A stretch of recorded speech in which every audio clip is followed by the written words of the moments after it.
Assalamualaikum warahmatullahi wabarakatuh. Hamdan wa salaman amma ba'd. Allahumma shalli ala sayyidina Muhammad wa ala ali sayyidina Muhammad. Asyhadu an la ilaha illallah, asyhadu anna Muhammadar Rasulullah sallallahu alaihi wasallam. Yang saya hormati mahasiswa mata kuliah saya. Semoga kita tetap diberi kesehatan sehingga dapat mengikuti perkuliahan kali ini dalam masa pandemi ini dengan sehat walafiat. Amin ya rabbal alamin. Sebelum kita mulai perkuliahan, mari kita awali dulu dengan suratul Fatihah. Semoga apa yang kita pelajari, ilmu yang kita dapatkan dapat bermanfaat di dunia wa dunya wal akhirah. Al-Fatihah.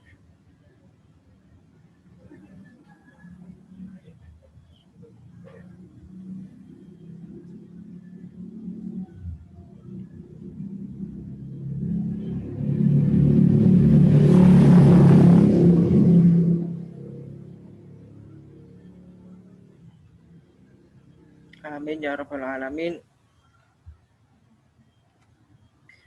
Pada pertemuan kali ini materi yang akan saya sampaikan, yang akan saya antarkan yaitu tentang pola pendidikan Islam dalam pendidikan anak.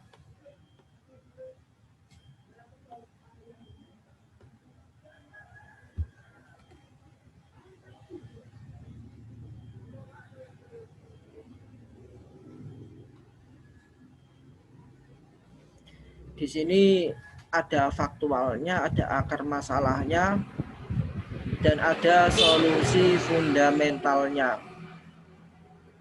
Kendala di sini keadaan ramai banget karena saya sekarang bukan berada di rumah, saya ada di masih di perantauan lah. Makanya keadaan ramai banget ini di dekat jalan umum. Ya mohon maaf audionya kurang jelas nanti. Faktualnya krisis kehidupan multidimensional. Saya ulangi lagi, krisis kehidupan multidimensional itu ada kemiskinan, kebodohan, kezaliman, kemerosotan moral, ketidakadilan, dan lain sebagainya. Akar masalahnya itu apa? Karena sistem kehidupan sekuleristik. Apa itu sistem kehidupan sekuleristik? Sistem kehidupan sekuleristik itu antara lain ekonomi kapitalistik,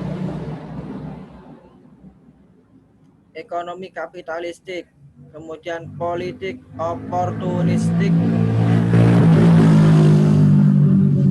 pendidikan materialistik, kemudian budaya hedonistik, kemudian tata sosial individualistik. Itu adalah kehidupan sekuleristik. Kemudian dari akar masalah ini apa solusinya? Ini solusi fundamentalistiknya itu adalah tegaknya sistem kehidupan tatanan berdasarkan syariah. Antara lain itu ekonomi berbasis syariah, ada ekonomi syariah. Kemudian politik itu nanti juga berbasis, saya punya buku tentang fikih siasah, karyanya teman saya Ngawi juga, rumahnya Teguhan Paron. Kemudian pendidikan harus ditegakkan, kemudian budaya, kemudian tata sosial. Yang kita garis bawahi di sini tentang pendidikan. Pendidikan yang perlu ditegakkan itu, yang perlu digarisbawahi itu ada pendidikan masyarakat, pendidikan sekolah, pendidikan keluarga.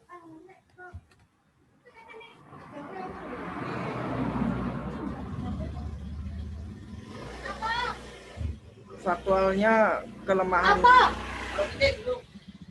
paradigma, yakni gagal memanusiakan manusia, gagal membentuk manusia sesuai dengan visi misi penciptaannya. Akar masalahnya itu kelemahannya itu asasnya itu sekularistik, kemudian tujuan dan arahnya itu manusia yang sekarang ini terlalu materialistik dan individualistik.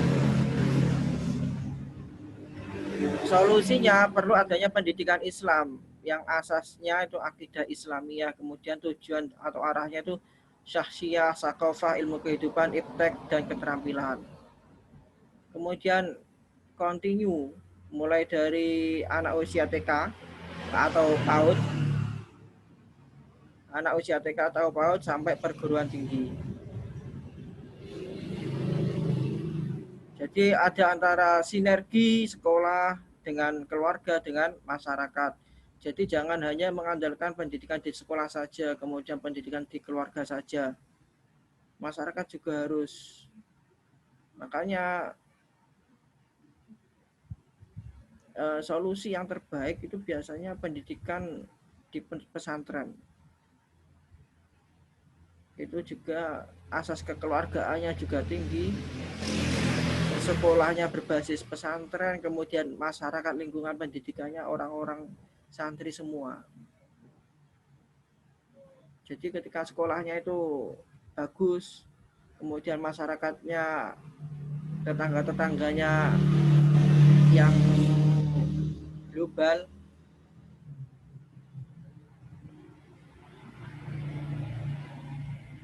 masyarakat kan rata-rata majemuk ya.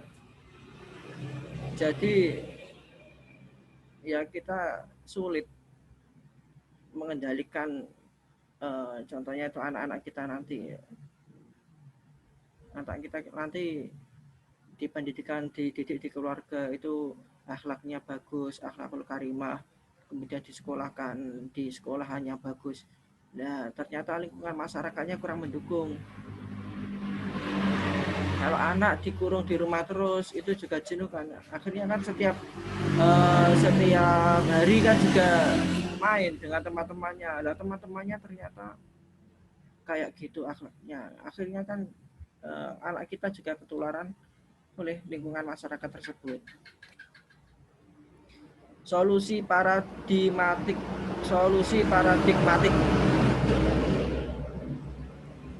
Ya ini solusinya itu pendidikan harus dikembalikan pada asas akidah Islam yang menjadi dasar pada penentuan arah dan tujuan pendidikan. Kemudian penyusunan kurikulum dan standar nilai, proses belajar mengajar, kemudian penentuan kualifikasi guru serta budaya sekolah. Orientasi keluaran atau outputnya itu berupa keseimbangan pada 3 unsur pendidikan: syahsiyah Islamiyah, sakofah Islam, dan ilmu kehidupan. Orientasi pendidikan itu ada syahsiyah Islamiyah, kemudian sakofah Islam, dan ilmu kehidupan. Ini bagian faktual orientasi pendidikan sekularistik.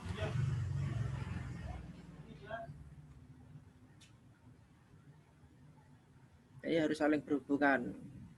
Bagian ideal orientasi pendidikan integral, syahsiyah Islamiyah, sakofah Islamiyah, dan ilmu kehidupan. Optimasi dan integrasi.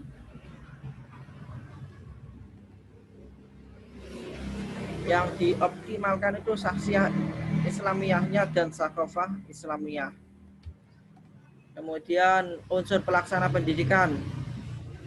Pendidikan formal itu di sekolah. Dan pendidikan non formal, pendidikan di tengah keluarga dan masyarakat. Ini sebenarnya ada lagi pendidikan informal. Kalau pendidikan formal itu pendidikan di sekolah, yang mana sekolahnya itu kan juga berbadan hukum ya, yang diakui oleh negara. Badannya ada nomor statistik sekolahnya, NSS. Kalau madrasah, nomor statistik madrasah. Ada lagi itu pendidikan TPA, pendidikan TPQ, pendidikan madrasah diniyah, pendidikan pesantren. Itu namanya pendidikan informal. Ya, walaupun pesantren, madrasah, diniyah, TPQ banyak yang sudah berbadan hukum, tapi rata-rata pendidikan tersebut itu adalah pendidikan tambahan, bukan suatu tuntutan. Karena rata-rata ijazah yang dikeluarkan oleh madrasah, diniyah, TPA, TPQ, pondok pesantren itu nggak berlaku untuk masyarakat. Maksudnya itu belum laku lah untuk saat ini untuk mencari pekerjaan. Ya, kalau pendidikan formal itu kan sudah laku untuk mencari pekerjaan. Kalau pendidikan non formal itu pendidikan di tengah keluarga. Kadang ada orang keahlian tukang pijit, itu tanpa sekolah pun bisa. Dan rata-rata tukang pijit tersebut juga kebanyakan keturunan keluarga. Nah, salah satunya kan di situ pendidikan keluarganya. Kemudian kalau pendidikan masyarakat itu ya kita ambil baiknya sajalah. Bagaimana kita saling tolong menolong, saling tenggang rasa, gotong royong di tengah masyarakat dan lain sebagainya. Pendidikan di sekolah, proses pendidikan yang diorganisasikan secara formal berdasarkan struktur hierarkis dan kronologis dari jenjang taman kanak-kanak atau sekarang PAUD, jenjang PAUD sampai dengan perguruan tinggi. Jadi dari mulai PAUD, kemudian SD atau MI, kemudian MTS atau SMP, kemudian MA atau SMA atau SMK ya, kejuruan itu. Kemudian perguruan tinggi mulai dari D1, D2, D3, D4, kemudian S1. Setelah S1 itu kan pasca sarjana. Kemudian setelah itu pasca sarjana itu kan ada S2, magister, kemudian ada S3, doktoral.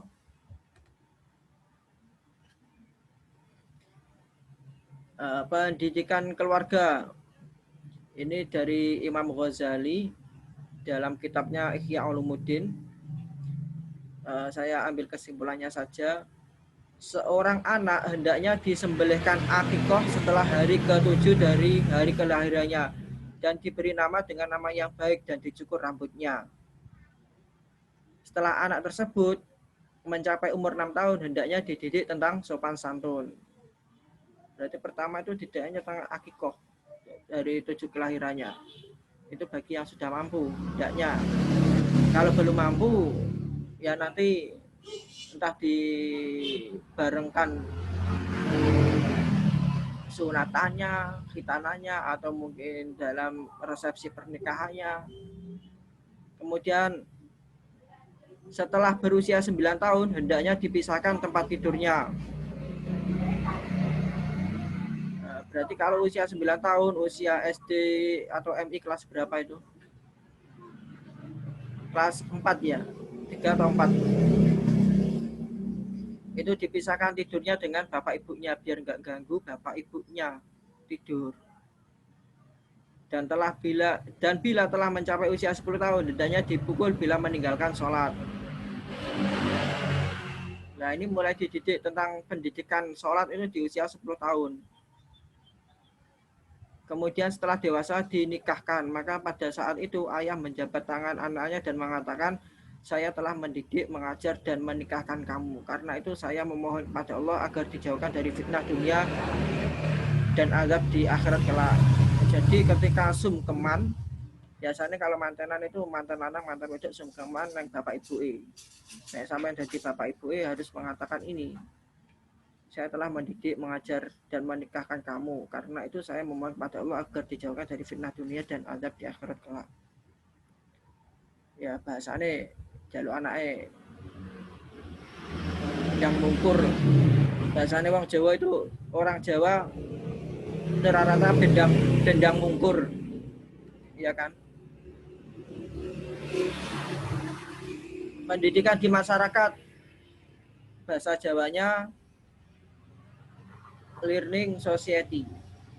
Ya, bahasa Jawanya learning society.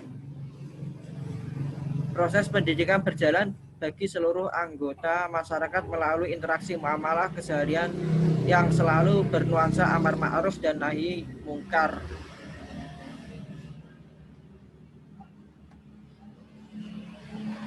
Sinergi pengaruh faktual 3 unsur pelaksana pendidikan.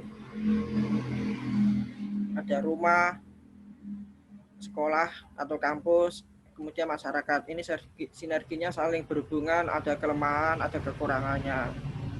Kita ambil yang baik-baiknya saja, yang buruk-buruknya nggak usah diambil.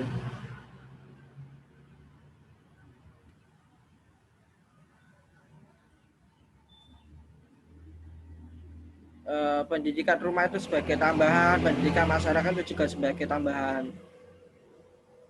Ada kekurangannya juga itu ditinggalkan. Solusi strategi membangun lembaga pendidikan unggulan. Kalau kalian kelak mempunyai cita-cita membangun lembaga pendidikan, itu ada solusi strateginya. Yang pertama itu kurikulum yang paradigmatik, kemudian guru yang amanah dan kafaah, kemudian proses belajar mengajar islami, lingkungan dan budaya sekolah yang optimal, kemudian membuka ruang interaksi dan sinergi dengan keluarga dan masyarakat.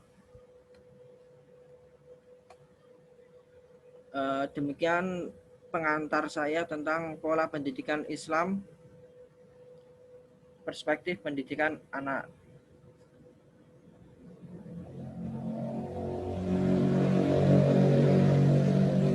Nanti kita lanjut pertemuan selanjutnya tentang pendidikan perspektif pendidikan Islam. Akhirul kalam, kita tutup dengan hamdalah, alhamdulillahirabbil alamin, wallahu muwaffiq ila aqwamit thoriq. Wassalamualaikum warahmatullahi wabarakatuh.